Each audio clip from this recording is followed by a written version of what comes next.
Hey guys, Ryan here. First things first, I just want to make sure people understand that this video is entirely speculation and it is no way confirmed that Warzone 2 has less aim assist.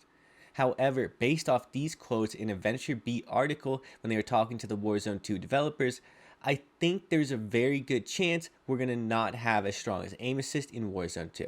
I'm going to paraphrase the article here, but one of the key things that they found was that in Warzone currently, mouse and keyboard players, the average mouse and keyboard players, statistically perform much worse than the average controller player, and that the only mouse and keyboard players that can really compete are the top 1%, and that's just something they don't want for their game. Now, they aren't outright saying they're going to nerf aim assist, but what can they really do to balance this issue if the average mouse and keyboard player is going to struggle versus the average controller player? To me, it's obvious. Nerfing aim assist in some way is going to be one of the key things, and I think they're going to do it by nerfing rotational aim assist. Warzone has two different types of aim assist. The first is slowdown aim assist like you're seeing in the background, and that's done with the right stick. The second is rotational aim assist, and this is done by moving the left stick horizontally. Whenever you're near your opponent and you're moving the left stick left and right, you will literally track your opponents and stick onto them like you're seeing in the background. Whenever my aim just follows the person like you're seeing right now, that's rotational aim assist. When you get aim assist with the right stick, that's slow down aim assist. When you get it with the left stick, that's rotational aim assist.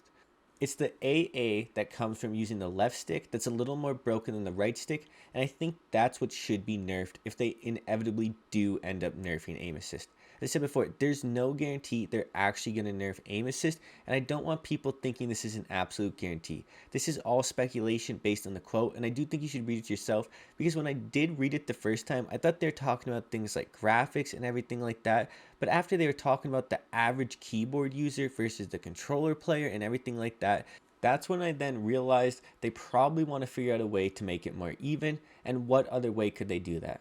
They're not going to give aim assist to a mouse and keyboard. They're not going to do something like that. I don't think they're going to split console players away from PC players, even though I do use a controller on PC. But what I do want to get across is this still is no guarantee. Like, I have to say, this is 100% speculation, and I just want to get people talking about it because I do think there's a very real possibility that aim assist is not going to be that strong next year. But the point I do want to get across is I really think this is actually going to be better inevitably for the Warzone player base.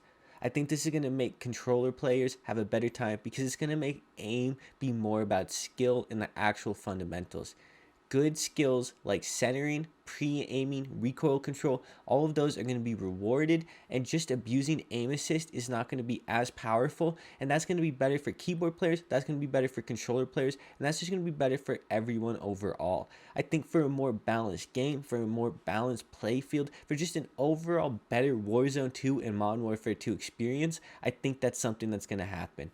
Now, of course, this was said in reference to Modern Warfare 2, but it's almost a guarantee that any change like that that applies to Modern Warfare 2 is also going to apply to Warzone 2 because it's going to be based off the same engine. It's pretty much going to be the exact same thing as Modern Warfare 2019 and Warzone 1. So any real change to the game like that happens to Modern Warfare 2 is almost certainly going to apply to Warzone 2.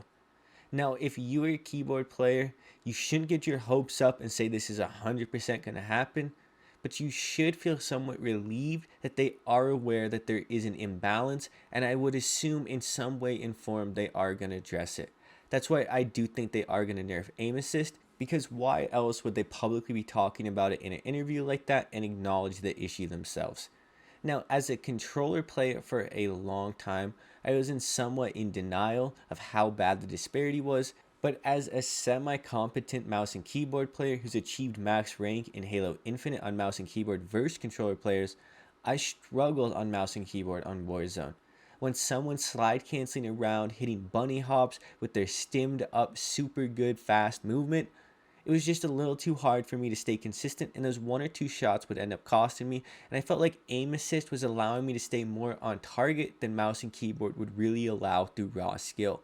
Now, of course, if you ended up being a top 1% mouse and keyboard player, like they acknowledged the Modern Warfare 2 developers, you will be better than controller players. This is something they said. They said the best of the best mouse and keyboard players end up performing a little bit better than controller players, but that does not apply to almost the entire player base, and the vast majority of players, the other 99% of players, do not have that same experience. And that's why I do think it's super important that they do find some way to address this. Even as a controller player, I think it's better for the entire player base if we have more people playing the game, if we have more PC players playing the game, if we have more controller players playing the game, if we just have more people overall playing the game. Of course, I'm saying that as a content creator, but I genuinely do think that people will enjoy the game overall if aim assist just isn't broken. If it isn't as strong as it is now, I think it's just going to be so much better for the overall experience and the overall enjoyability of almost every player.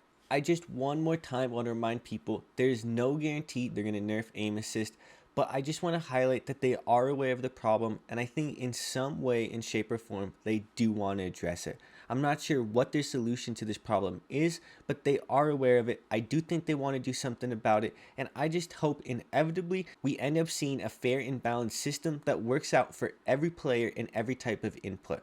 The only thing I'm really worried about is going to be the power disparity between things like the PS5 and things like the PS4, because already in Warzone 1, it is a struggle for people on the PS4 to really keep up, and I just think it's going to get worse and worse as time goes on. Anyways, guys, I'm going to wrap this video up. Apologies for saying aim assist like a million times. I'm sorry about that. I should find another term like AA, and I should actually stick with it and use it earlier in the video. But regardless of that, I hope you enjoyed the video. I hope you have a good day. And yeah, it's been Ryan. Peace.